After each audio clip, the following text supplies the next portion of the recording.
Pat Smear might not be a household name splashed across tabloids, but in the world of rock, he's a silent giant, a man whose quiet strength and enduring spirit have made him a legend in three of music's most iconic bands. Born Georg Albert Ruthenberg in Los Angeles to a German Jewish father and an African-American mother, Pat never fit the mold of a typical rock star, and he never cared to. At just 13, he ran away from home, not for the thrill of rebellion, but for something deeper: freedom. Freedom from rules, expectations, and everything ordinary. That hunger for authenticity would define his life. By the late 1970s, the Los Angeles punk scene was exploding, raw, dangerous, and alive. And right in the middle of it all stood Pat Smear, co-founding the Germs alongside the chaotic, brilliant Darby Crash. Their shows were infamous, not for flawless performance, but for blood,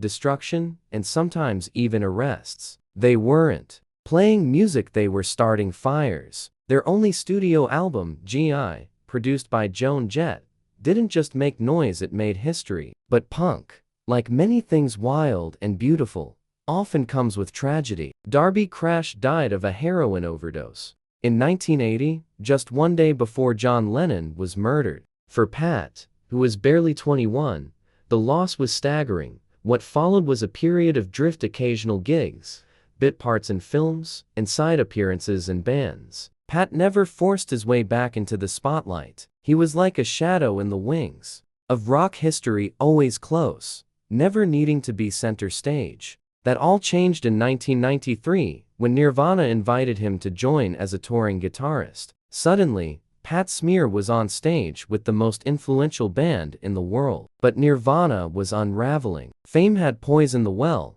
and Kurt Cobain, brilliant, fragile, and deeply troubled, was slipping away. Pat didn't join Nirvana for fame. He joined to play. His calm demeanor brought a kind of peace to the chaos. One of his most powerful contributions was during Nirvana's iconic MTV Unplugged in New York performance. As Kurt's haunting voice filled the room, Pat's guitar added a soft, steady presence, a quiet reassurance in a performance that felt like a goodbye. And less than 5 months later, Kurt Cobain was gone. The silence that followed was overwhelming. Pat vanished from the scene. No music, no press, no answers. For 5 long years, he stepped away, mourning. Not just a bandmate, but a brother.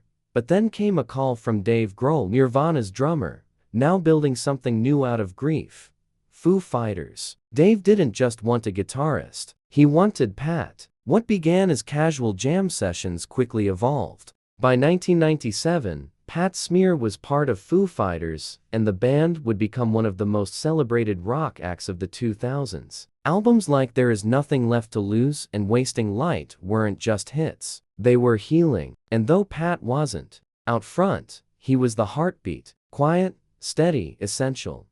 What makes Pat different is that he never chased the spotlight. No solo albums, no dramatic reinventions, no scandals. He's never written a tell-all memoir or courted media attention. But behind the scenes, every bandmate knows he's the glue. He's the calm when things fall apart. He's the soul of the song.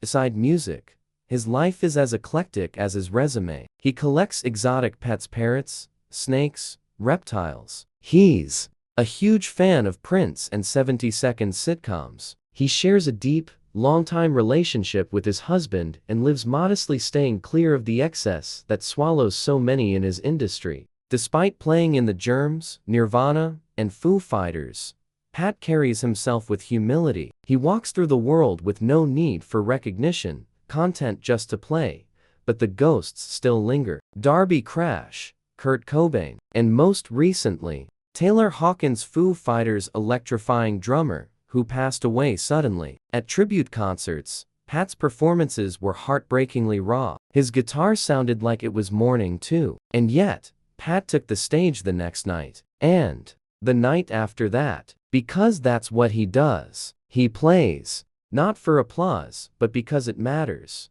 People ask why Pat Smear never made a solo album, never demanded more attention. The answer is simple: he never needed it. His legacy isn't built on ego or headlines, it's built on consistency, resilience, and heart. In a world where rock stars often burn out, Pat endured. He lived through punk's fury, grunge's collapse, and the relentless machine of the music industry. And he did it all without ever losing himself.